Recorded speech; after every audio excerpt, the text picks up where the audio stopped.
నేను పాట పాడాను కదా, దాహంతో ఉన్న కాకి. ఇప్పుడు హృతిక్కు కథ చెప్తాడు, వినండి. నేను పాడిన పాట కథని పాట రూపంలో పాడాను కదా, కథ చెప్తాడు హృతిక్కు. చెప్పు హృతిక్కు నీట్గా. చెప్పులే, చెప్పు కథ, చెప్పు కాదు కదా, చెప్పు చెప్పు. అనగనగా గట్టి చెప్పు.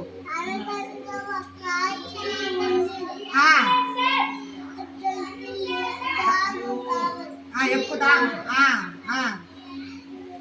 అప్పుడేం చేసింది? దాహం వేస్తే నీళ్ళ కోసం ఎక్కడ నీళ్ళు దొరకలేదు. అప్పుడేం చేసింది?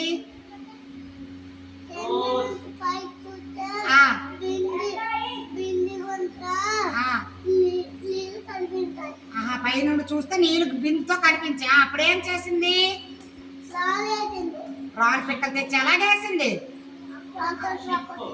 ఒకటి వేసింది. అప్పుడేమైంది? పైకి నీళ్ళు వచ్చాయి. అప్పుడేం చేసింది? తాగేసి ఏం చేసింది? ఎలాగెగిరింది? చెప్పు. ఎగురు, ఎక్కడుంది ఎగురు, ఎలాగెగిరింది? Very good. క్లాప్స్ కట్టండి చూసారా?